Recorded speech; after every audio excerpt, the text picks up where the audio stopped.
오늘 말씀을 준비하는데 아버지, 제가 설교 준비한 걸 다 보셨는데 그대로 전할까요? 그렇게 해. 이번 집회에는 어떤 은혜를 주실 건데요? 내가 할 거야. 이제는 알려주지도 않으세요. 그냥 내가 할 거야. 지금 제 입이 어떻게 움직일지 그래서 저도 지금 기대가 되고 있는데 어, 내가 할 거야. 특별히 오늘은 말씀이 치유의 말씀이에요. 그래서 설교 제목이 치유하시는 예수님. 지금 토요일마다 예수님 알아가기를 하고 있는데 예수님 어떤 분이셨었어요? 세 번째 시간인데 첫 번째는 불쌍한 한 영혼을 먼저 찾아가시는 분. 먼저 찾아가시는 분. 우리가 주님께 나온 것이 아니라 예수님께서 먼저 우리에게 다가오셨기 때문에 우리가 여기 있는 줄 믿습니다. 두 번째는 우리를 위해 희생하시는 분, 모든 것을 내어주시면서 희생하시는 분, 그런 예수님이라고 지난 시간에 함께 나누었습니다. 기억나시나요? 뭐 안 나도 할 수 없어요. 예수님께서는 하늘 보좌를 버리시고 이 땅에 사람의 모습으로 오셨어요. 만군의 여호와의 하나님의 그 권위와 지위를 다 버리셨습니다. 하나님과 동등됨을 버리셨습니다. 그리고 희생하시고 또 희생하시고 또 희생하신 분이 바로 우리 구주 예수님이십니다. 이 예수님께서는 아무것도 남겨놓지 않으시고 이 세상을 떠나가십니다. 그러니까 이 땅에 육체를 입고 오신 하나님이 희생할 수 있는 모든 것을 다 쏟아붓고 다 희생하신 것이지요. 심지어 목숨까지도 아낌없이 다 부어주셨습니다. 이것이 바로 명품이신 예수님의 모습인 것이죠. 여러분이 명품 성도가 되길 원하세요? 그러면 방금 말씀드린 이 두 가지를 실천하시기 바랍니다. 그러니까 예수 믿으면서 희생하는 거, 수고하는 거, 섬기는 거 싫다, 잘못 믿는 거예요. 분명한 것. 그는 예수를 믿는 게 아니라 자기가 만든 금송아지를 믿고 있는 것 같아요. 저의 해석은 그래요. 예수님을 믿는데 어떻게 희생하기가 싫어지지? 예수님은 나를 위해서 다 희생했는데, 다 쏟아부어 줬는데, 지금도 예수님은 우리에게 져 주고 계십니다. 여러분이 잘해서 지금 은혜가 있는 줄 아세요? 지금도 하나님이 우리에게 져 주세요. 야복강가에 야곱의 기도를 혹저는 뭐 기도의 승리라는데 어린 반푼어치도 없는 소리예요. 하나님이 져 주신 기도예요. 야곱이 잘한 기도가 아니에요. 하나님이 불쌍히 여겨주셔서 여겨주시는 은혜로 져 주신 기도예요. 우리가 지금 이 자리에 앉아 있습니다. 여러분 무슨 자격이 있어서 여기 앉아 계세요? 하나님께서 여겨주시는 은혜, 의인으로 여겨주셔서 지금 여기 앉아 있는 거 아니에요? 그것도 주님이 먼저 찾아오셔서 나는 하나님과 연약한 상태로 뭘 할 줄도 모르는 상태로 있을 때 죄인의 모습으로 살고 있을 그때에 아니 좀 더 나가서 하나님과 원수처럼 살고 있을 그때에 주님이 먼저 찾아오셨기 때문에 지금 여기에 우리가 앉아 있는 것이죠. 그러니까 주님은 다 우리를 위해서 희생했는데 난 주님을 위해서 시간도 희생하는 게 아까워, 어려워. 좀 몸 피곤하면 그걸 것도 봉사하는 것도 어려워. 뭐 어려워. 맨날 힘들고 어렵고 뭐 안 되고 예수 믿는다고 하면서 예수님이 나의 왕이라고 하면서 여러분 저는 사극을 좋아하는데 사극을 보면요 왕이 불렀어요. 시간 없어요. 밤중에 느닷없이 소집을 걸어도 궁궐로 뛰어가야 되는 것이 신하이고 또 왕이 어떤 절차를 따지지 않고 그냥 그 자리에서 죽여도 어느 누구 하나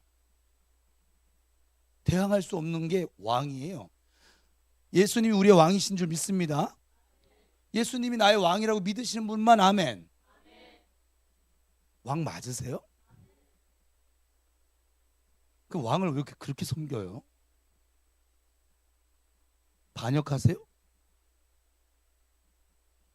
어떻게 여러분이 왕이라고 쳐봐요? 여러분 같은 신하가 있으면 여러분은 어때 기분 좋은 왕이 될까요? 안타까워하는 왕이 될까요? 너무 그렇게 또 자책하지 마시고.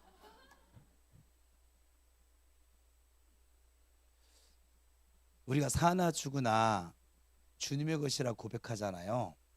이젠 내가 사는 것이 아니고 내 안에 그리스도께서 사신다고 고백하잖아요. 이 고백이 진짜가 되기를 축복합니다. 요즘 세상은 정말 가짜가 너무 많아요. 사실은. 아니 어쩔 때는 가짜가 진짜 같아요. 오히려 진짜는 가짜처럼 여겨질 때도 있어요. 가짜가 너무 판을 치니까. 그렇죠? 교회 안에도 마찬가지예요. 그래도 토요기도에 오신 분들은 뭐 가짜가 좀 적기는 하는데 적다고 표현해서요. 주님이 항상 저한테 그러세요. 아버지 오늘 예배를 어떻게 받으셨어요? 제가 예배를 마치면 아버지께 묻거든요. 그 아버지가 말씀하세요. 오늘 내가 은혜 많이 부어줬어. 제가 오늘은 무슨 은혜였어요? 제가 감당이 안 됐어요. 그렇게 제가 고백을 하면 아버지 뭐라 아세요? 다는 아닌 건 알지? 항상 그러세요. 다는 아니래요. 여기 있는 분들이 전부 다 모두 마음과 뜻과 힘과 정성을 다해서 아버지께 나아가잖아요. 여기 영광이 가득해집니다. 누구든지 다 알 수 있도록. 우리 교회는 그래도 가짜가 좀 적어요. 너무 크게 웃으시니까는 가짜 같잖아요. 그래서 우리 교회 예배가 은혜가 있는 거예요. 진짜가 많아서. 마음 다해서, 힘을 다해서. 여러분 마음을 다하고 힘을 다하고 뜻을 다하고 정성을 다한다는 게 무슨 뜻인지는 아시는 것이죠. 지금 어떻게 옆 사람 한번 보세요. 정성 다해서 아버지께 나아가고 있는가? 아버지 바라보고 있는가?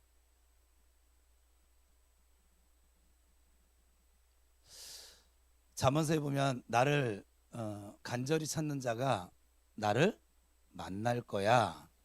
하나님 거짓말 시건하시는 분이 아니시거든요. 내가 구하는 제사는 상한 심령이야. 상하고 통해하는 마음을 내가 멸시하지 않아. 여러분 믿고 있는 하나님을 제가 지금 알려주는 거야. 그런 하나님이세요. 여러분들이 간절한 정말 다해서 지성소를 향하여 나가시면 여러분들은 반드시 주님의 음성을 듣게 됩니다. 주님의 뜻을 알게 됩니다. 그리고 나의 신앙이 아니라 하나님을 알아가는 신앙이 됩니다. 여러분 오늘 재직회 때 말씀이 제가 자꾸 계속 남네요. 신앙생활이 뭐예요? 너무 광범위하죠? 하나님을 알아가는 거예요. 그래서 여호와를 알자. 힘써 여호와를 알자. 하나님을 몰라. 이 사람이 바르게 예수 믿을 방법이 있을까요? 없을까요? 없죠. 하나님을 모르는데? 나를 구원하신 분을 몰라요. 구원하신 분이 지금 나에게 무엇을 원하시고 그분이 어떤 분이시고 그분이 지금 오늘 토요기도회니까 지금 이 기도의 자리에 나를 왜 앉게 하셨는지 그걸 몰라. 그러면 기도가 어떤 기도가 될까요? 내 한탄 기도 되겠죠 뭐. 내 기도만 될 거예요. 나의 기도. 예수님의 기도는 하늘에서 아버지의 뜻이 이루어진 것처럼 지금 이곳에서 이 땅에서 우리 가정에서 우리 교회에서 이 대한민국 땅에서 아버지의 뜻이 이루어지기를 원합니다.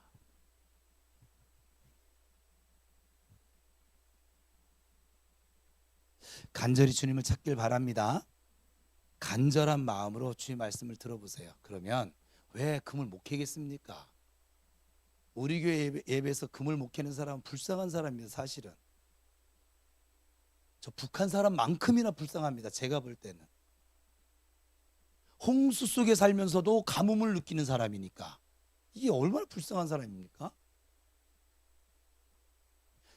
예수님이 이 시간도 우리에게 먼저 찾아오셨습니다. 이미 그 먼저 찾아오신 예수님은 지금 이 시간도 나에게 은혜를 주시기 위해서 동분서주하시면서 오늘 신상훈 목사님 표현을 빌려면 아주 그냥 복을 주려고 안달이 나신 모습의 예수님이신 줄 믿습니다.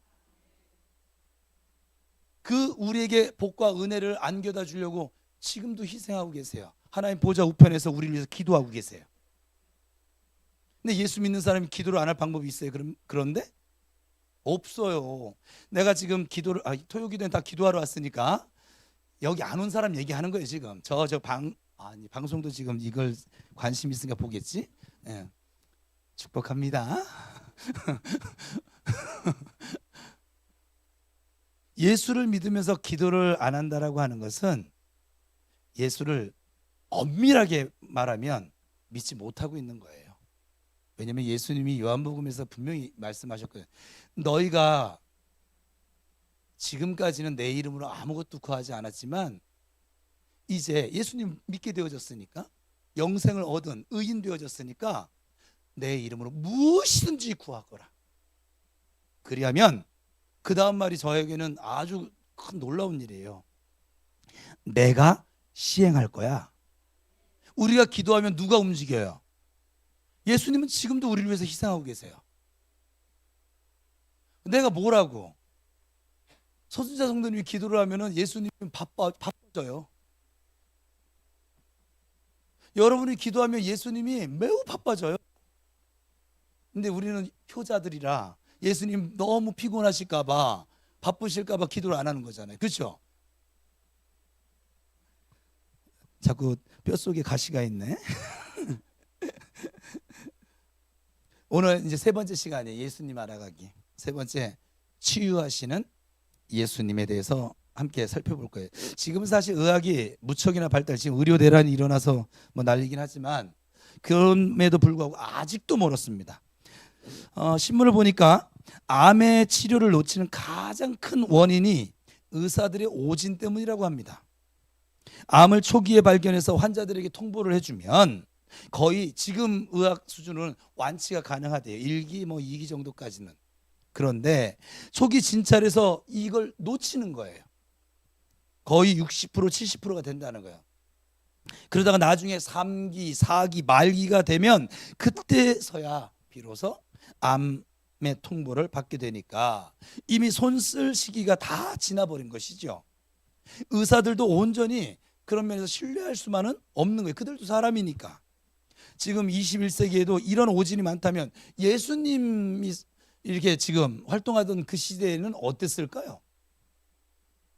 그 시대에 병이 들면 의사를 찾아갈 정도의 형편이 되는 사람이 얼마나 있었을까요? 아마 거의 다 죽기만을 기다렸을 것입니다. 혹 치료받을 만한 형편이 되더라도 의사가 어느 정도나 정확히 진단하고 치료해 줄 수 있었을까요? 그러니 그 당시에는 조금만 중한 병에 걸려도 그냥 죽을 날 받아놓은 사람처럼 살아갈 뿐입니다. 바로 그러한 때에 치료자 되시는 예수님이 짠 하고 등장을 했습니다. 예수님의 등장은 등장 자체가 엄청난 파장이었습니다. 병든 자들이 예수님을 만나기만 하면 다 치료되어졌습니다. 지금도 치료할 수 없는 눈먼 자, 귀머거리, 걷지 못하는 병, 중풍병 등등등등 모든 병이 예수님의 말씀 한마디에 다 치료되어졌습니다. 아마 수많은 암 환자들도 치료받았을 때 받았음에 틀림이 없을 것입니다. 현대의학의 오진율이 아주 엄청 높다고 합니다.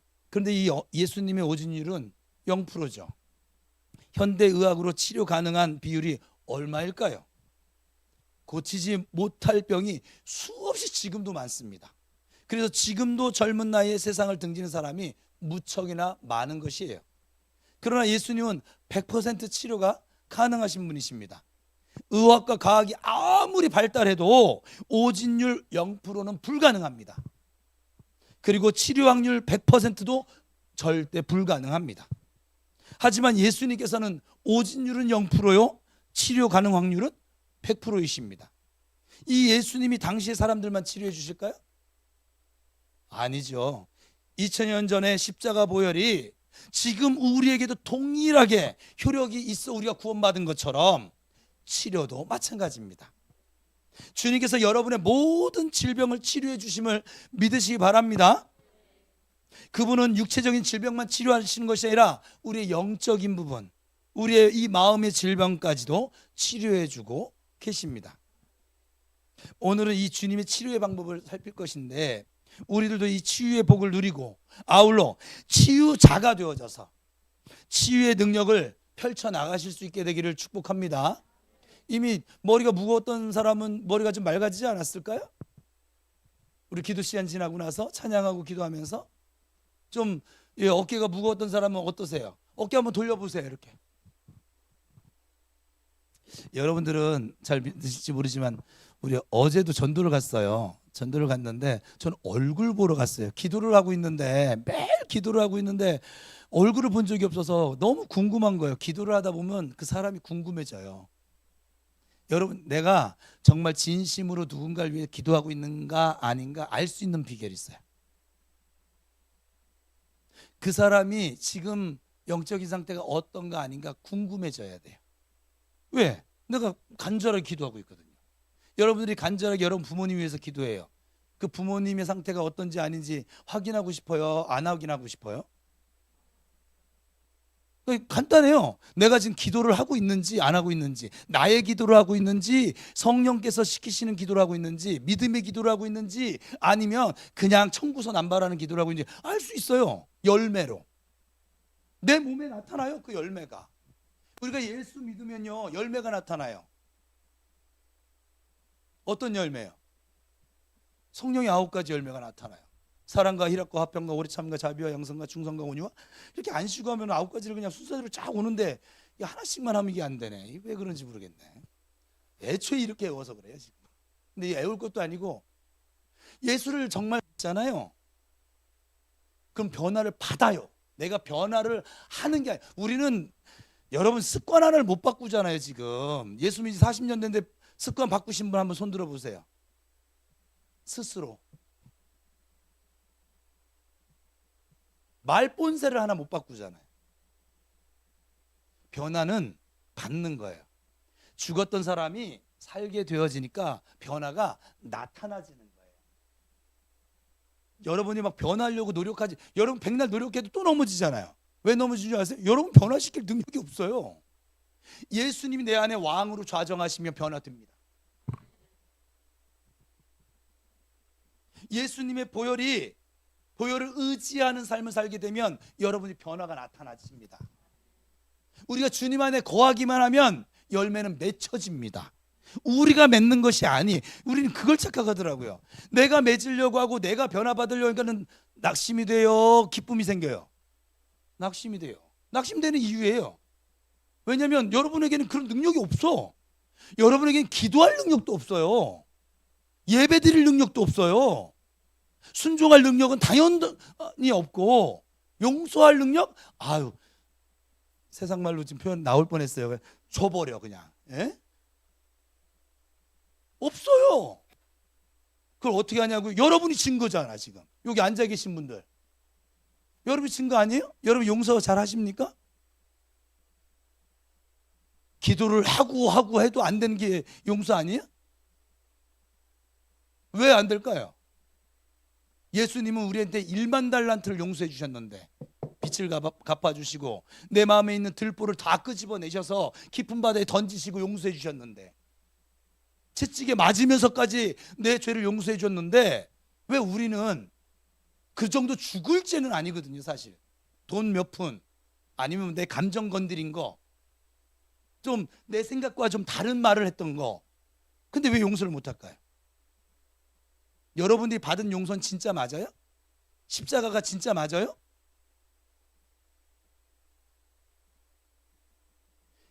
우리의 힘으로는 결코 일도 못해요. 우리의 힘으로는 우리의 육성대로 살 수밖에 없는 거예요. 예나 지금이나. 우리의 영이 죽었다가 예수 그리스도로 말미암아 우리의 영이 살게 되어졌잖아요. 성령님이 오셨잖아요. 성령님이 운행하실 때 변화의 열매들이 나타납니다. 여러분들의 삶에 기도의 열매가, 믿음의 열매가, 소망의 열매가, 사랑의 열매가 맺혀지는 거예요. 비로소. 그러면 간단하잖아요.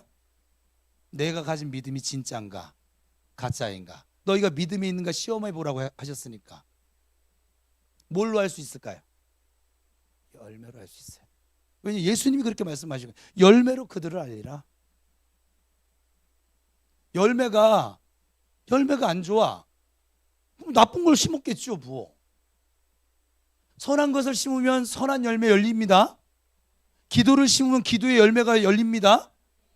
이게 심는 법칙이에요. 성경에 하나님 나라 법칙에 심는 대로 거둡니다. 악한 것을 심고 선한 것을 거두기를 바라는 우리의 이 도둑놈 심보 때문에 우리가 지금 넘어지는 것인데, 선한 것을 심잖아요. 선한 것으로 거두어집니다.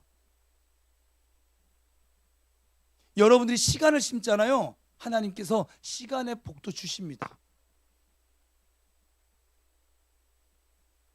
여러분들은 예수 믿은 지 40년, 50년, 60년, 70년 되도록 무엇 심으며 사셨습니까? 여러분들의 삶의 열매는 뭘까요? 하나님의 기뻐하시고 온전하시고 선하신 뜻이 지금 입증되어 열매로 나타나고 있습니까? 아니면 여러분들의 안에 임하신 그 복음, 굿뉴스, 예수 그리스도 복음, 이 예수 그리스도의 열매가 여러분의 삶 가운데 나타나십니까? 여러분 직장의 생활 가운데 나타나십니까? 어때요? 여러분들 친구들 누구를 만났을 때, 내 마음에 들지 않는 사람 만났을 때 이 복음의 열매가 나타나십니까? 나한테 잘해주는 사람한테 잘해주는 건 누군들 못해. 그건 예수 안 믿는 사람들 잘해요. 근데 내 마음에 들지 않는 사람에게 이 복음이 있는 사람이 복음의 열매를 나타내니까 전도가 되는 거죠. 그래요, 안 그래요? 난 내 신경 거슬렸어. 세상 사람들도 그렇게 살아요. 그럼 세상 사람들과 믿음을 가졌다고 자처하는 나하고 뭔 차이가 있을까요? 차이가 뭐예요? 누가 한번 얘기해 줘봐요. 차이가 뭐예요?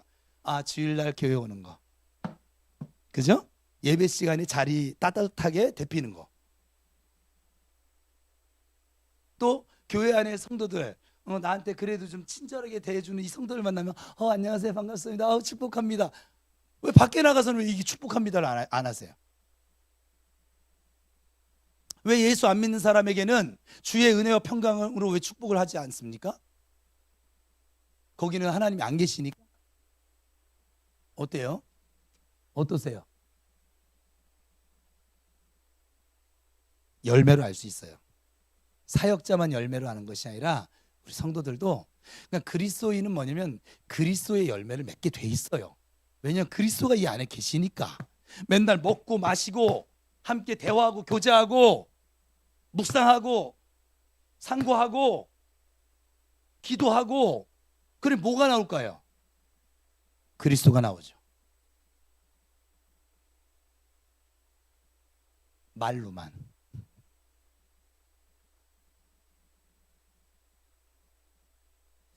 저는 가짜한테 잘 안 속아요, 사실은. 여러분 말도 잘, 그 사람이 상대방이 말하는 걸 잘 들어보면요, 그 사람이 사상해 보이거든요. 예수 믿는데 맨날 힘들어. 왜? 힘든 사상이 들어있어요, 그냥. 그리고 나 힘든 것만 생각을 하는 거야. 그럼 다른 사람은 직장 다니면서, 정은아 집사님 직장 다니면서 보아스 제자 훈련할 때 힘들었어요, 안 힘들었어요? 안 힘들었어요? 보세요. 뭐 이렇게 얘기 들었는데 힘들었어요 하면은 뭐 그렇겠죠?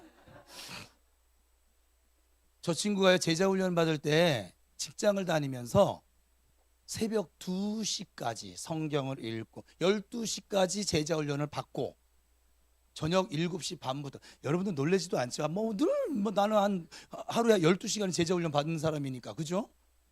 7시 반부터 밤 12시까지 제자 훈련을 받고요.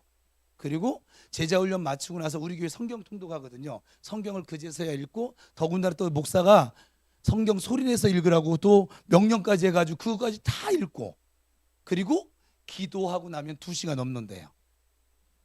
이걸 4달 가까이. 여러분들은 평생 그렇게 살아왔으니까.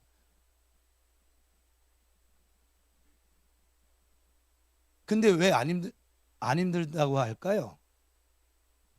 하나님의 다스림이 있으면요, 피곤은 하죠. 예수님도 피곤할 때가 있어요. 육체는 원래 그래요. 그런데 하나님을 여호와를 앙망하는 자 새 힘을 얻으리니.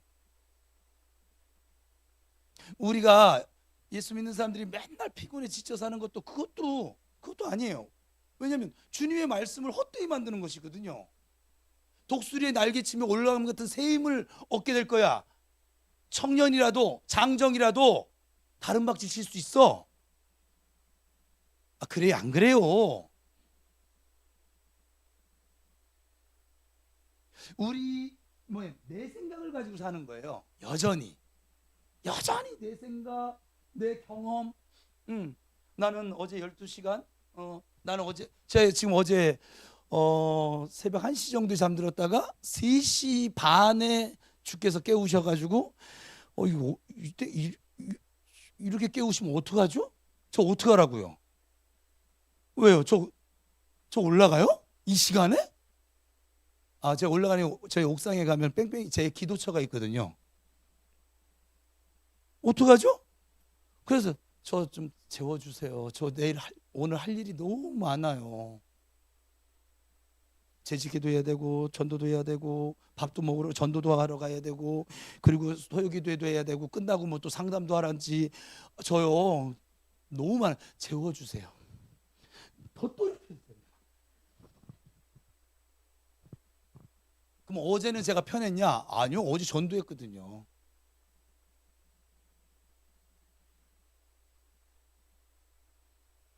올라갔어요. 결국 다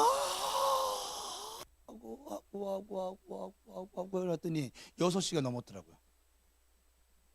그래서 교회 12시까지 와야 되는데 그래도 조금이라도 좀 자자. 1시간 더 잤더라고요. 그리고 깼어요. 깨서 안 되겠다, 교회 가자. 뭐 면도하고 머리 감고 그리고 온 거예요 지금. 그리고 여기 지금 이러고 있는 거예요 지금. 저는 안 피곤할까요? 저는 무쇠팔이 로봇 태권부예요? 마징가 제트예요? 여러분 앉아있는 여러분들보다 제가 좀 덜 피곤한 것 눈이 지금 떼곤하죠 지금. 잠을 못 잤으니까. 근데 지금 굉장히 상태가 좋아요. 제가 약해지면 주님이 더 강하게 역사하시더라고요. 여러분, 우리의 생각이나 우리의 경험들은 이 패배의식에 젖어 있어요 사실은. 왜냐면 죄의 종로를 타던 습관이 있거든요.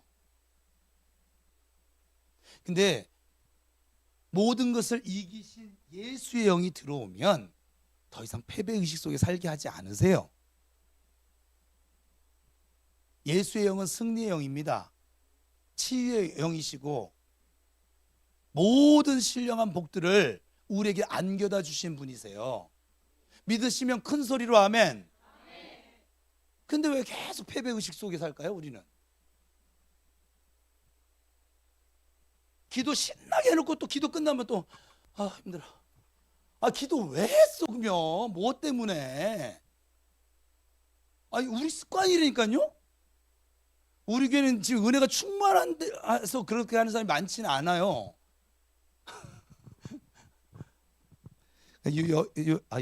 이웃교도 안 되는데. 하여간 저기 대한민국 어딘가에 그런 교회가 있어요. 기도회만 마치고 나면은 나 어제 잠을 못 자가지고 너무 피곤해. 나 이거 보세요. 목이 여러분이 많이 쉬었어요? 제가 많이 쉬었어요? 저 요즘 아주 신령한 목사 되어 있습니다. 목소리가 이래서 전도를 가면은 목사님이시죠. 목소리에 은혜가 그냥 막 소리 질러서 그런 건데. 여러분, 우리 좀 생각을 조금만 좀 바꿨으면 좋겠어요. 주님 앞에 나갈 때. 여러분 얼마든지 안 그래도 되거든요. 여러분 하루에 4시간 자고 일주일 지내면 여러분 쓰러질 것 같죠? 아니 4시간 좀 맞나? 그럼 3시간씩 자고 일주일 동안 열심히 일을 하고 하면 여러분 쓰러질 것 같죠? 막 암덩어리 막 내 몸에 생길 것 같죠? 주님과 함께 동행하면 괜찮습니다. 힘 얻습니다. 주님을 믿읍시다. 제발 나를 믿지 말고 옆에 옆구리 한 번만 쿡 찔러도 확 하는 나 믿지 말고 예수님을 믿읍시다. 예수님이 나의 왕이심을 믿읍시다. 예수님이 내 삶의 주인이심을 믿읍시다. 제발.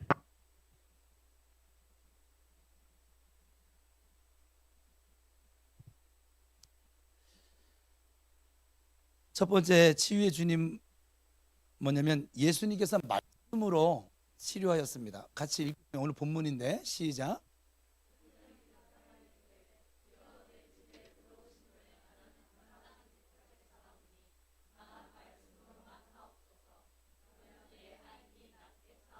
백부장의 하인이 중풍병에 걸렸어요. 그래서 예수님께서 백부장의 집에 가셔서 치료해 주시려고 하는 거예요. 그 간청을 응답하셔서 그때 백부장이 예수님께 다음과 같이 말을 하는 거잖아요. 아 예수님, 나도 내 밑에 부하들이 있는데 내가 그들에게 말로만 명령을 해도 그들이 제 말을 정말 잘 듣습니다. 그러니 주님께서 저희 집까지 오실 필요도 없습니다. 그냥 지금 이 자리에서 말씀으로만 명령하셔서 치료해 주옵소서. 앞으로 이제 저 여러분의 집으로 부르지 마세요. 그냥 다 여기서 예수님의 이름으로 말할 거예요. 뭘 아멘이에요. 아멘 했어요? 그러면 그 집 안 가요? 네. 이거는 저 오지 말라는 얘기예요.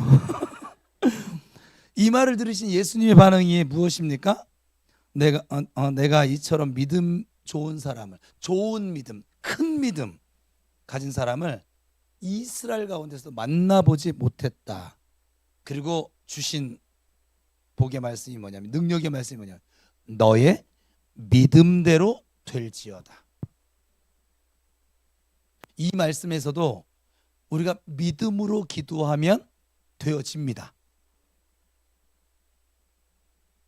그 순간 하인의 중풍병이 정말 시공간을 초월을 해서 저 멀리 떨어져 있는 그 하인의 중풍병이 나았어요.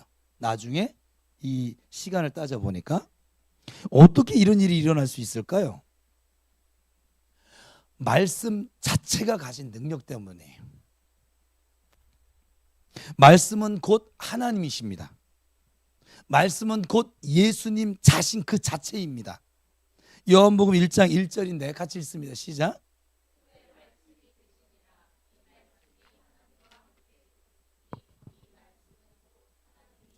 말씀이 무엇이라고요? 하나님이십니다. 1장 14절을 이어서 읽겠습니다. 시작.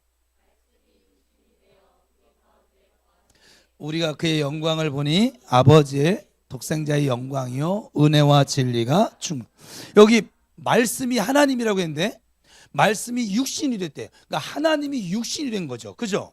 이게 무슨 뜻일까요? 말씀이신 예수님이 사람이 되셔서 이 땅에 오셨다는 거예요. 그러니까 하나님이 육체를 입고 이 땅에 오신 분이 예수님인 거예요. 말씀의 능력은 여러분 끝이 없어요. 말씀으로 우주 만물을 창조하셨잖아요. 말씀으로 귀신을 쫓아내셨고, 말씀으로 물이 변하여 포도주가 되게 하셨고, 말씀으로 죽은 자를 살리셨어요. 죽은 나사를 살리실 때 주님이 하신 일은 아무것도 없습니다. 단지 나사로야 나오너라, 그 한마디만 하셨을 뿐입니다.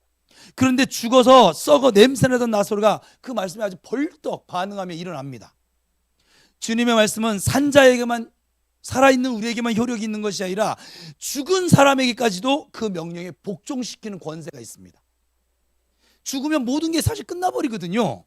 근데 죽은 자일지라도 주님의 말씀 앞에 복종합니다. 우리가 명품 성도가 되기 위해서 이 부분을 좀 닮아가야겠죠.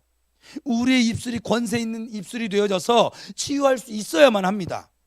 교회에서 선포되는 말씀이 힘있고 능력이 있어야만 합니다. 우리가 지금 주일날 사도행전을 살피고 있는데 이 사도행전을 살피면 사도들의 말씀은 아주 힘이 있었어요.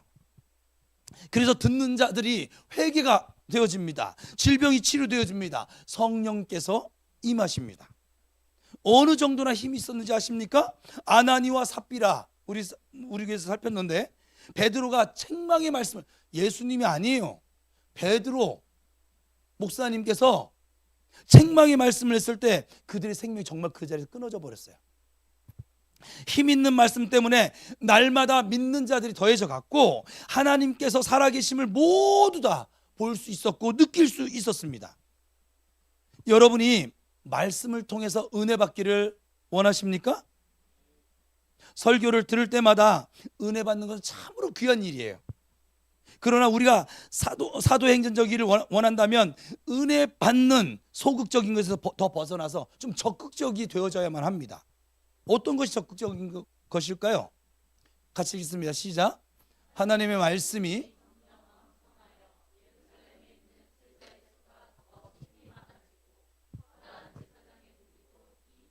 그 다음 하나님의 말씀은 흥왕하여 더하더라.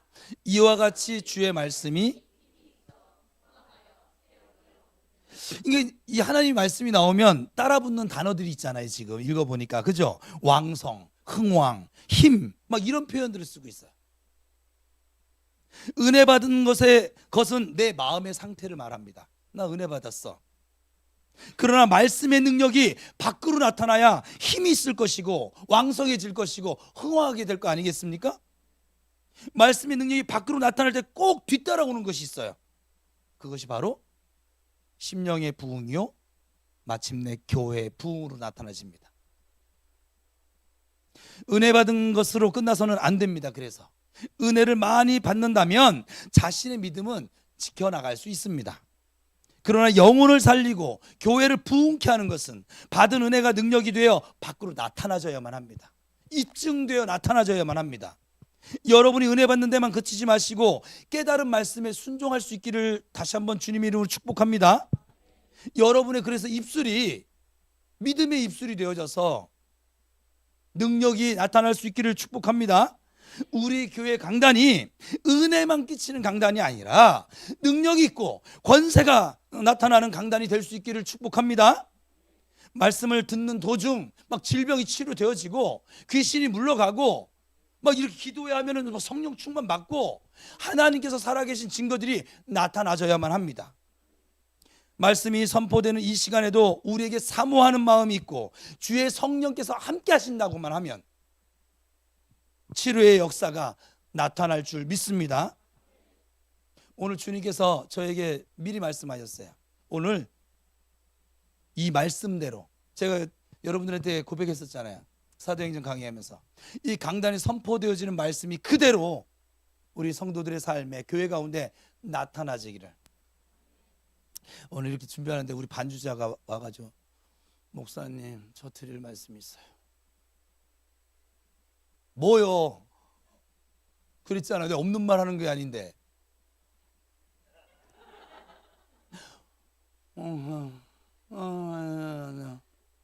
왜냐면 저 친구가 직업이 콜센터인데 이번에 면접을 어디 한 군데 넣었나 봐요. 근데 면접을 보러 가야 된대 다음 주에. 근데 목소리가 감기 걸려서 지금 낫지 않는 거예요. 저는 그런 거 걱정 안 해도 돼서 괜찮긴 하네요. 그래서 그건 가서 보이스를 듣는다는 거예요. 직업이 그러니까 맨날 전화기 들고 상담하고 그죠? 그러니까는 보이스가 예뻐야 이제 점수가 좋은 거예요. 그러니까는 목소리가 지금 돌아오지는 않고 있고 걱정이 되니까는 아니죠. 치유의 능력을 믿는 거지.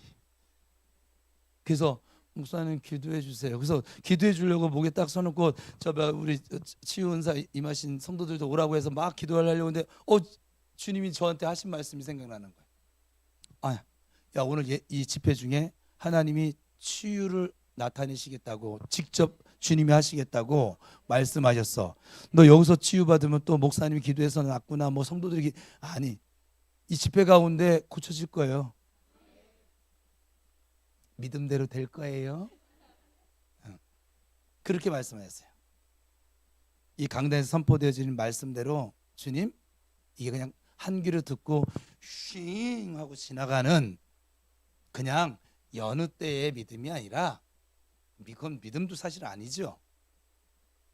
하나님의 말씀이 들어와서 내 안에서 씹어져서 소화가 다 돼가지고 능력으로 나타나는 그런 말씀 되게 해달라고 기도하거든요. 여기 누가 쓰든 제가 할 때만 그런 것이 아니라 이 강단이, 여러분 뭐 해가 올라오신 분도 있고 안 올라오신 분도 있는데 여기가 은혜가 충만합니다. 지금 그렇게 나타나는 강단이 되기를 축복합니다. 설교자는 말씀의 대언자거든요.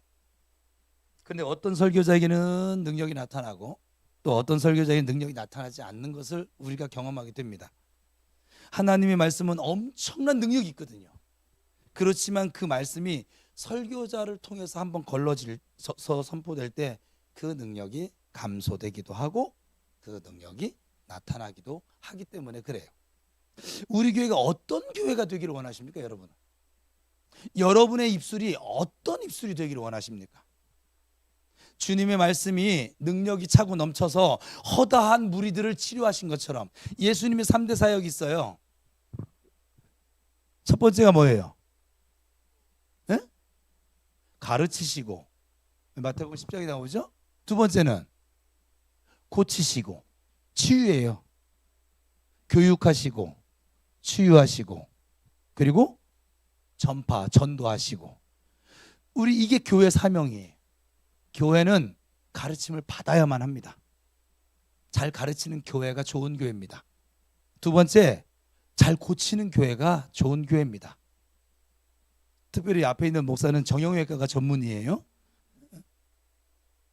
엊그저께도 전도를 나갔어요. 그 얘기에다 말했구나. 얼굴만 보자고 했는데 이분이 또 갔더니 또 없어가지고 제가 그냥 오늘도 못 보나 보다 하고서 가서 유품만 잔뜩 사갖고 왔는데 뭐라도 팔아줘야 될 것 같아서. 그랬더니 그 사이에 우리 박권산 열정 봐요. 막 뒷문 다 찾아가지고서는 막 어떻게 찾아가는지 그들 숙소까지 찾아내가지고 숙소에 있는 그 일을 찾아냈어요.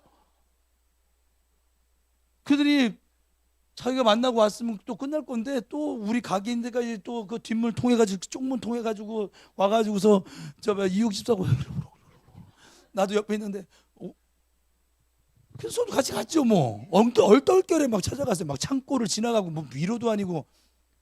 그래서 그 숙소까지 제가 갔어요. 가가지고 딱 보니까는 어디가 아파. 아버지 어떻게 할까요? 무엇을 하기를 원하세요?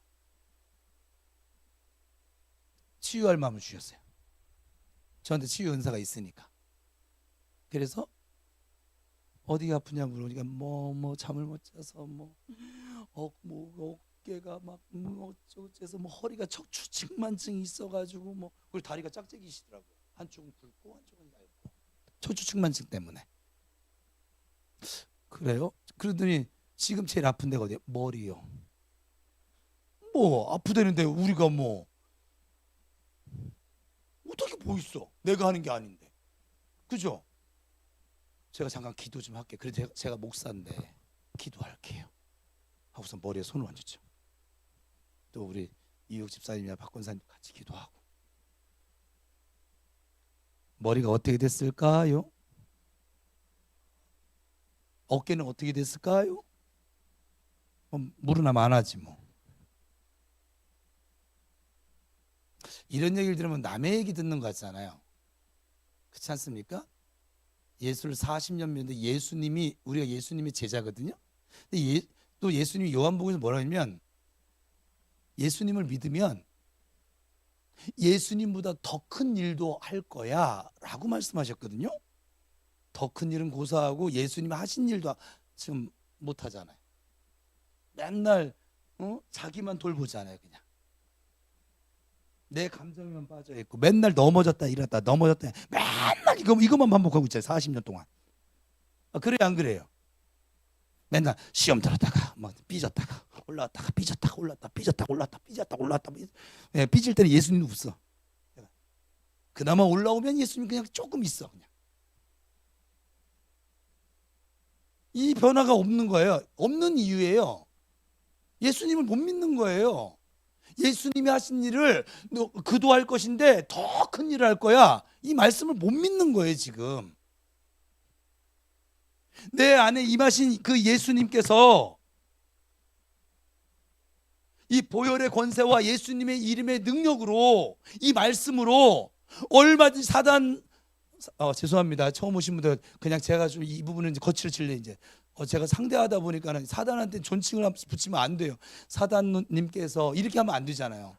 저 사단 새끼들이 그냥 쪽을 못 쓰거든요. 근데 맨날 사단에 지배를 받아가지고서 맨날 삐졌다가 머리 또 아프다가 이거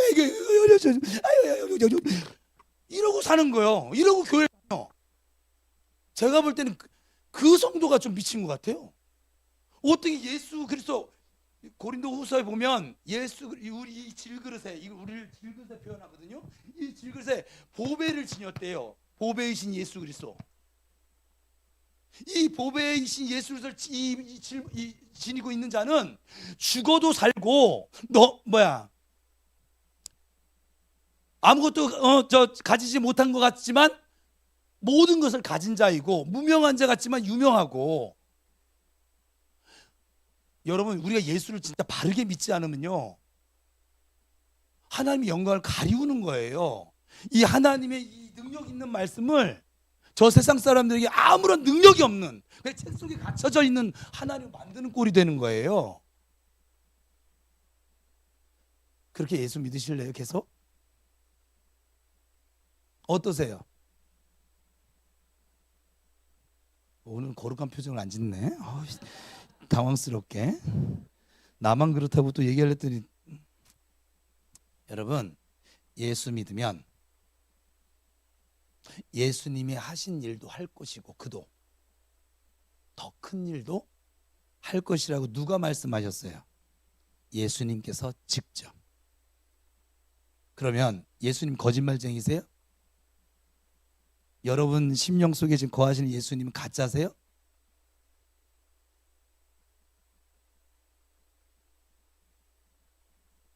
여러분 치유하실 수 있습니다.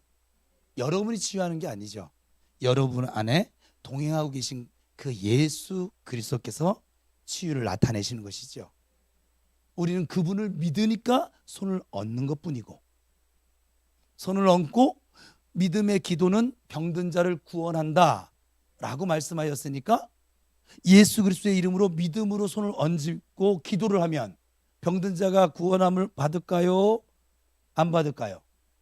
받죠.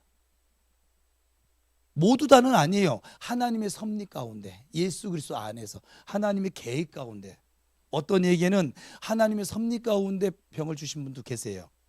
왜냐하면 그에게 기도의 율례를 배우게 하려고 순종의 율례를 배우게 하려고 고난이 내게 유익입니다. 왜? 하나님 앞에 엎드리는 율례를 배우게 하려고 예배하는 율례를 배우게 하려고 겸손의 율례를 배우게 하려고. 왜냐하면 그 고난이 아니면 그이가 성질이 지랄 같아서 도대체가 겸손할 줄을 몰라요. 제가 목회 지금 27년 해보는데 정말 그래요. 그래서 그런 하나님의 섭리 가운데 있는 사람은 기도해도 그냥 좀 통증만 줄어들 뿐이지만 그렇지 않은 사람들은 낫습니다. 바로 낫습니다. 오늘 저녁이란다. 지금 이 시간 날 거예요. 지금 이 말씀 끝나고 나면 할 거거든요. 정간사님은 그 의자 하나 이 가운데 갖다 놓고 주님께서 명령하신 거예요. 저는 명령한 대로 해요. 저는 주님을 믿거든요.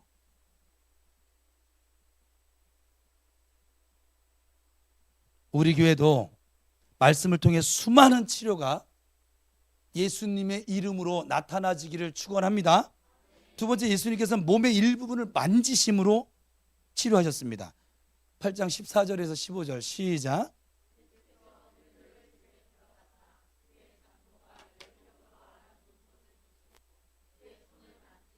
열병이 떠나가고 여인이 일어나서 예수께 수종들더라. 이 베드로의 장모가 열병에 걸린 것을 보시고 그 손을 만지셨어요. 이상하잖아요. 아까는 말씀으로만도 치료하실 수 있는 분인데 또 이때는 또 손을 직접 만지셨어요. 그러자 그 즉시 열병이 떠나갔습니다. 15절을 보시면 즉시 이 베드로의 장모가 일어나서 수종을 듭니다. 이것은 뭘 얘기하냐면 완전한 치료를 보여주고 있는 것이죠. 마태복음 9장 25절 같이 읽습니다. 무리를 내어 보낸 후에 예수께서 들어가사 소녀의 손을 잡으심에 일어나니라.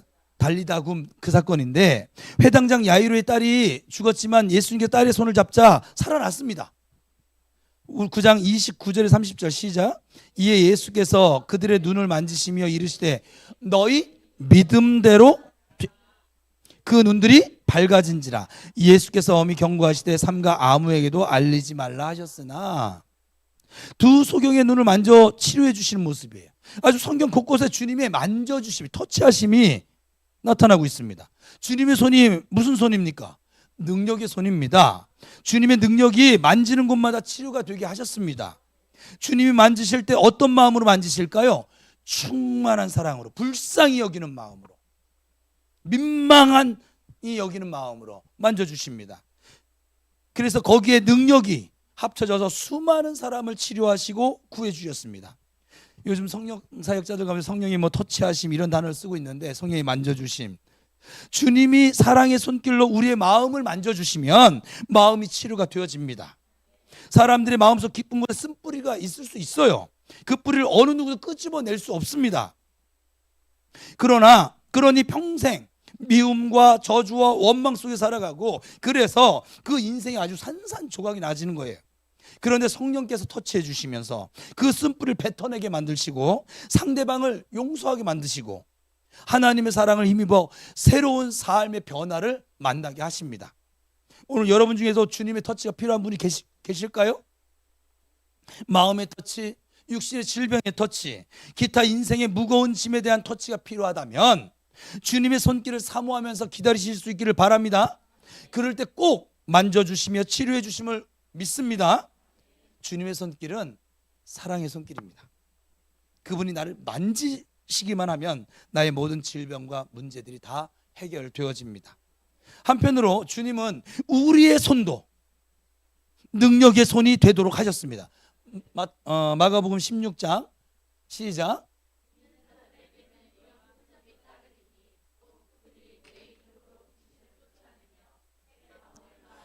뱀을 씹어 올리며 무슨 독을 마실지라도 해를 받지 아니하며 병든 사람에게 손을 얹은즉 나으리라 하시더라.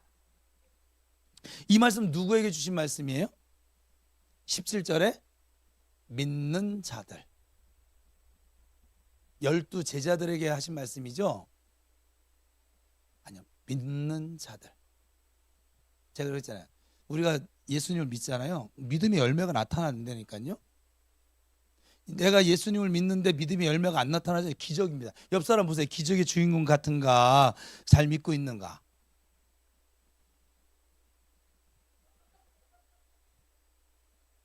내가 예수를 믿는데 믿음의 열매가 안 맺혀. 그게 기적이라고요. 근데 또 이 기적을 해내는 사람들이 있어요. 어떻게 믿는 건지 저도 궁금하긴 해요. 좀 속을 좀 들어가 봤으면 좋겠어요. 막 어떻게 믿길래 이 믿음의 열매가 이렇게 안 맺혀질까? 믿음의 씨앗이 떨어졌는데 그 씨앗이 그냥 그 안에서 그냥 썩어. 썩으면 나는 건데. 여러분은 예수 그리스도를 구주로 믿으십니까? 그렇다면 여러분이 병든 자에게 손을 얹은 즉 나을 수 있습니다. 지금은 살아계신 하나님 보여주지 못하고 죽어 계시는 죽은 자의 하나님만 보여주고 계십니까? 왜 이런 현상이 나타날까요?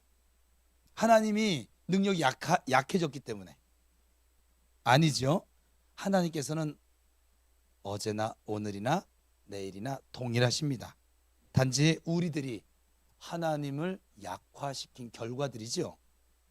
결자해지란 말이 있어요. 무슨 뜻입니까? 묶은 사람이 풀라는 말이에요. 맞는 말이죠. 우리가 하나님을 예수 믿으면서 약화시켰다면 우리가 다시 하나님의 능력을 나타나게 하시면 됩니다. 오늘부터라도 우리는 할 수 있습니다. 얼마든지 할 수 있습니다. 만약 하나님이 약화되셨다면 할 수 없겠지만 하나님께서 그대로 여전히 전능하신 하나님이시니까 우리만 믿음이 회복되어지면 됩니다. 방금 살핀 말씀은 분명히 선포하고 있어요. 믿는 자가 손을 얹으면 나으리라. 이 말씀은 우리를 위해 십자가까지 지신 예수 그리스도의 말씀입니다. 그러니 절대 거짓이 아니죠. 주님은 여러분의 손을 자꾸 사용하시길 원하십니다. 여러분의 손을 주님께 내어 드리며 사시기를 축복합니다.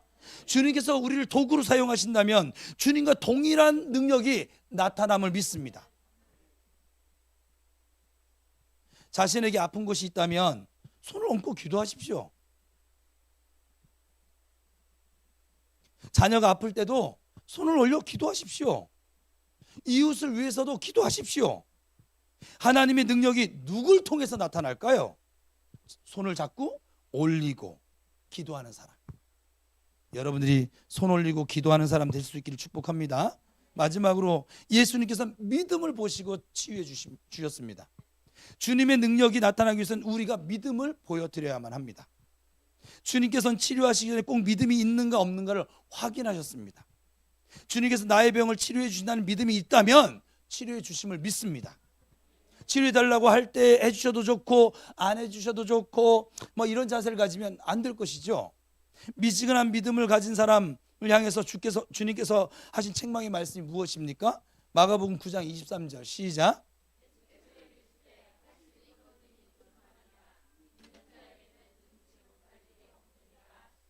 주님께서 원하시는 건 분명한 믿음입니다.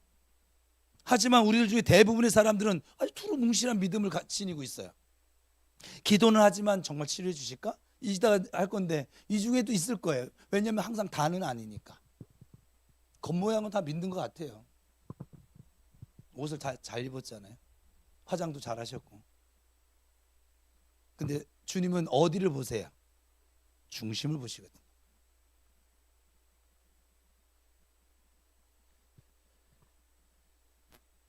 그 의심하는 마음으로 기도를 하고 반신반의하는 자세로 기도를 하고 이렇게 하면 안 된다는 것이죠. 주님께 여러분의 확실한 믿음을 보여주실 수 있기를 축복합니다. 기도를 받을 때도 기도를 해줄 때도 분명히 치료된다는 믿음이 있어야 합니다. 간혹 당사자가 아닌 다른 사람의 믿음을 보시고 치료해 주시는 경우도 성경에 나타납니다. 중풍병자의 그 4명의 친구들이 예수님께 환자를 데려왔을 때 예수님은 그 중풍병자의 믿음이 아니라 친구들의 믿음을 보시고 치료해 주셨고, 백부장 하인의 병도 하인의 믿음을 보신 것이 아니라 누구요? 백부장의 믿음을 보시고 치료해 주셨습니다. 그 외에도 뭐 많이 나타나죠. 철없는 자녀들의 병은 부모들의 믿음을 보시고 치료하실 수 있습니다. 믿음 생활하지 않는 사람이라든가 정신이 온전치 못한 사람의 병도 가족을 비롯한 주위 사람들의 믿음이 치료할 수 있습니다. 어저께 우리 전도팀이 가가지고서는 그렇게 치유기도 해서 머리가 안 아파요. 그 치유는 그의 믿음이에요? 그것도 믿었을 수도 있겠나요? 예수 믿는 사람이었으니까. 예수 믿지 않는 사람도 치유하거든요. 그럼 그의 믿음이 아니죠. 우리 지금 사역자들의 믿음을 보시고 주님이 치료하시는 것이잖아요. 여러분의 믿음은 어떻습니까? 자, 이제 마지막인데 말씀을 들었으면 나한테 적용을 시키라고, 다른 사람한테 적용시키지 말고. 뭐가 그렇게 우리는 그렇게 뛰어날까요? 뭐가 그렇게 잘났을까요? 뭐가 그렇게 대단할까요? 하나님의 말씀을 들으면 내가 그물켜야 되는데, 아유 이 말씀은 우리 구역장이 들었어야 되는데, 아우 이 말씀은 우리 누가 들었어야 되는데, 그러지 마시고, 그는 하나님이 또 그를 책임질 것이고, 이 예배 시간에는 절대적으로 하나님과 여러분 1대1 관계예요. 하나님은 여러분의 예배를 원하시는 것이고 여러분의 기도를 원하시는 거고 여러분의 믿음을 원하시는 것이지, 지금 이 자리에 없는 그 누군가를 원하시는 것이 아니에요. 주님은 지금 이 자리에 앉아있는 내가 변화받기를 원하시는 것이지, 내가 열매 맺는 삶을 살기를 원하시는 것이지, 이 자리에 나올 믿음도 없는 그 누군가가 이 말씀을 듣고 아니라고요.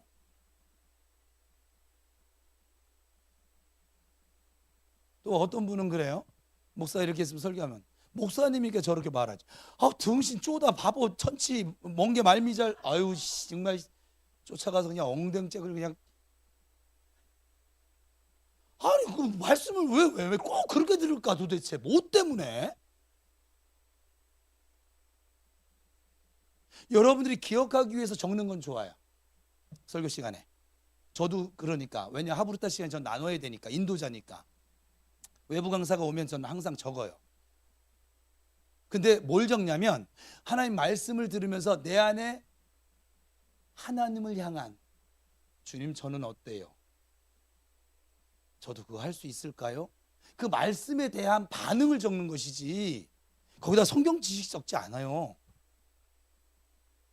여러분 성경 지식이 갖고 싶으세요? 그걸 왜 예배 시간에 합니까? 집에 가서는 안 읽잖아. 연구도 안 하잖아. 그거 왜 꼭 예배 시간에 합니까? 예배 시간에 주보 탐독형, 그죠? 꼭 집에 가서 주보 한 번도 들춰보지도 않으면서. 신기해요. 저는 그게 너무, 지금 제가 예수 믿은 지 한 30년 됐는데 30년 동안 예수 믿으면서 너무 신기한 일을 많이 해요. 저분들은 도대체 무슨 생각을 가지고 있을까? 왜 굳이 이걸 예배 시간에? 하나님께 나를 드리는 시간, 나를 제물로 드리는 이 시간에 뭔 놈의 제물이 뭐 이렇게 생각이 많아? 뭐가 이렇게 자기 할 일이 많아?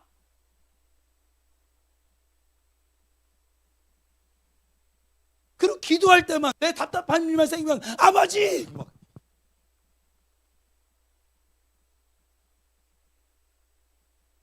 여러분 예배를 하세요. 예배는 내일 찬양 집회 또 할 건데 내일 또 못 오실 분이 계실 것 같고, 그러니까는 예배는요 나를 제물로 드리는 시간이에요. 뭔 놈의 제물이 이렇게 말이 많아? 생각이 많고 따지는 것도 많고, 알면 얼마나 한다고 그걸 막 난도질을 하고. 왜 그러는 거예요 도대체? 박은서! 우리 친한 사이예요. 좀 놀라셨어. 딴 데서 오신 분이. 거죠? 여러분 예배를 드리세요. 예배 시간에는 제발 부탁입니다.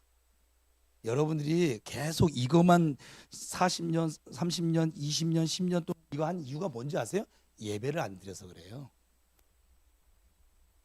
스데반 설교 중에 나왔잖아요. 너희가 40년 동안 나한테 예배한 적이 없대요. 그들은 매일 양 잡고 소 잡고 다 했거든요. 사람들이 볼 때는 이보다 훌륭한 예배가 없거든요. 근데 하나님이 한 번도 받은 적이 없대요. 여러분 그 말씀 들으면 안 찔려요? 저는 막 무서웠어요. 내가 드린 예배를 하나님 받지 않으실까 봐. 이 예배가 사장되어진 게 말라기예요. 그 위에 400년 동안 하나님 침묵하십니다. 여러분 예배가 얼마나 소중한 건지 아세요? 예배가 우리 생명줄이에요. 예배가 내 모든 주를 향한 믿음의 결정체거든요. 근데 어떻게 예배를 대충 드릴까? 도대체 어떤 믿음이에요? 그 믿음은. 여러분 지금 뭐 문제가 있어요? 예배 안 드렸기 때문에 그래요. 이유 중에 하나는. 여기에 따질 사람은 목양실 조용히 오세요. 내가 당신의 예배를 내가 설명해 줄 테니까. 여기서 지금 보고 있는 엉터리예요. 엉터리. 거기에 무슨 정성이 들어가 있어요? 거기에 무슨 힘을 다함이 있어요? 거기에 무슨 간절함이 있어요? 무슨 간절함이 그래요? 나 뭐 먹고 싶은 거 있고 가지고 싶은 거 그럴 때만 간절해. 그럴 때만. 꼭 우리 은열이 같아. 기분 좋을 때는 아빠가 제일 좋아, 아빠가 제일 최고야. 지 원하는 거 안 들어주면 아빠 미워. 아유 정말 이걸 40년 동안 하네요. 40년 동안. 40년 동안 키가 1도 안 자라고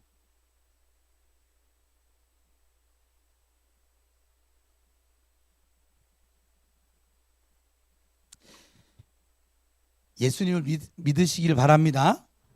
예수님을 믿으세요. 연약한 여러분 자신을 믿지 말고, 자기의 의도 믿지 말고, 여러분의 똑똑함도 믿지 말고. 그 똑똑함을 뭘 이루었는데요 도대체? 저한테 열매 좀 보여줘봐요. 그 똑똑함을 가지고 뭘 이루었습니까? 전도한 사람이도 했습니까? 그 똑똑함을 가지고 기도 한 3시간씩 합니까? 그 똑똑함을 가지고 52주 예배를 항상 정성스러운 예배를 드리고 있습니까? 재물되어지는? 내가 죽어지는?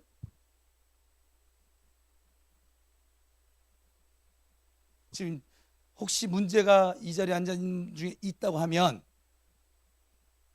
여러분의 그 원인 중에 하나는 예배에 있습니다. 개개인별로 다를 수 있겠지만 예배에 있습니다. 앞에 있는 목사가 지금도 이렇게 목회하고 있는 이유는 저는 아무것도 잘하는 게 없어요. 사람들이 뭐 잘한다, 아니 잘하는 거 없어요. 저는 멍청합니다. 내일 모레 시찰인데 공문도 안 보내가지고 지금 제가 얼마나 좀 난처스러운지, 지금 사역하는데 정신 빠져가지고, 정신 빠진 건 아닙니다. 사역하는데 마음을 다 쏟다 보니까는 제가 했어야 할 행정적인 일을 좀 놓치고 멍청합니다. 뭐 하나 집중하면 하나 놓치고 잘하는 거 없어요. 근데 이거는 얘기할 수 있어요. 저는 청년 때부터 집사 시절에도, 교육전도사 시절에도, 전임전도사 시절에도, 부목사 시절에도, 지금 이 자리에 있는 이 시절에도 저는 예배에는 목숨을 겁니다. 우리 교회 예배뿐만이 아니라 다른 어디 예배하는 장소에 가도 저는 금을 캡니다. 어떻게 해서든지 캡니다. 왜냐하면 하나님은 저를 맥없이 그 자리에 보냈다고 생각하지를 않기 때문에 그래요. 그 믿음이 있어요. 여기 신학교 1학년이 올라와서 설교를 해도 저는 금을 캘 수 있어요. 왜냐하면 하나님이 그냥 올리시지는 않았을 테니까. 저 사막에 갖다 놔도 저는 금을 캘 거예요. 광야에 갖다 놔도 저는 금을 캘 거예요. 난 거기서 하나님 예배할 거예요. 제 인생의 최고 즐거움이 뭐냐면 예배예요. 내 신앙의 모든 뒷합체가 뭐냐면 예배예요.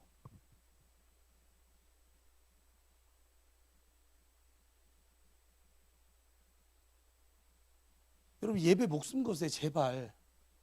예배 제쳐두고 무언가 자꾸 얻을 생각하지 말고, 내가 하나님으로 대접하지 않는데, 하나님을 영화롭게 하지 않는데 하나님이 나한테 뭐 어떤 선물 주길 원하시는 거예요? 뭘 원하세요?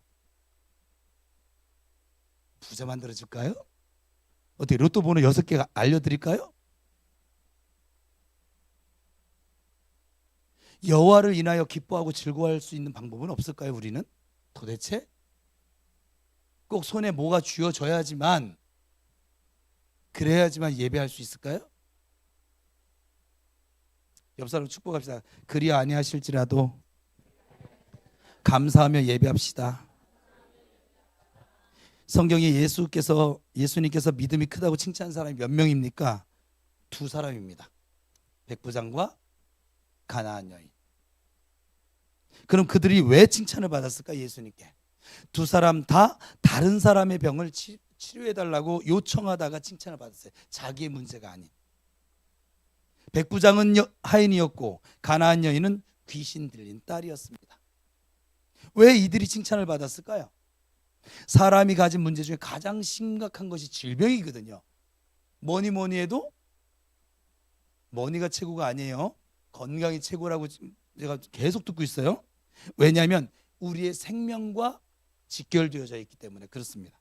그래서 병이 들면 가장 간절한 기도를 드리게 되고, 그런 모습이 큰 믿음, 좋은 믿음으로 발전할 수 있기 때문에 그렇습니다. 여러분에게 지금 어떤 질병이 있거나 아니면 어떤 큰 문제를 만났습니까? 만약 있다면 여러분의 큰 믿음을 주님께 보여드릴 기회인 줄 믿으시기 바랍니다. 위기는 항상 기회를 동반합니다. 이 기회에 주님을 향한 나의 믿음이 이렇게 큽니다 보여드린다면 치유를 경험하게 될 것입니다. 문제 해결의 경험을 경험하게 될 것입니다. 저는 사도행전 강해에 대한 아주 강렬한 믿음이 있습니다. 우리 교회 안에서 많은 지도자를 배출하는 믿음도 있습니다. 사도행전적인 교회가 되리라는 믿음과 올해는 놀라운 부흥과 복을 주시라는 믿음도 가지고 있습니다. 주께서 저의 믿음을 보시고 믿음들을 꼭 이루어 주실 것입니다. 여러분이 아멘 안 해도 이루어 줄 거예요. 여러분이 이루어 주는 게 아닌데 올해 제가 참 많이 달라졌어요. 만나는 사람 모두에게 우리 교회에 대한 하나님께서 약속하신 거, 하나님을 얘기하는 거예요. 하나님께서 약속하신 것을 말하면서 우리 교회가 이제 명품 교회가 될 것이고 부흥이 될 것이고 사도행전적인 교회가 되고 있어요. 되어가고 있어요. 전에는 그냥 속으로만 품고 있었거든요. 근데 이제는 그냥 막 말해요. 뭐라고 그래 너만 믿음 좋다 떠들든지 말든지 하여간 막 말해요. 그냥 막 말해요. 우리 시찰에 있는 목사님 다음 주 토요일 날 또 올 거예요. 오게 할 거예요. 제가 와서 예배 참여해봐. 이 예배에 성령께서 어떻게 운행하시고 어떻게 만지시고 어떻게 역사하시는지 좀 눈으로 봐. 맨날 허리 아프다고 떠들지 말고. 그걸 무시한 건 아니에요. 아껴서 지금 중보기도 하고 있거든요. 오늘도 초대할 건데 내가 너무 바빠가지고 초대를 못했네.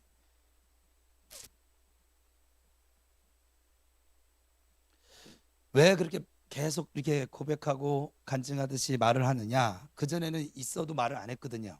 근데 지금 해요. 막 해요. 그냥 막 합니다. 그냥.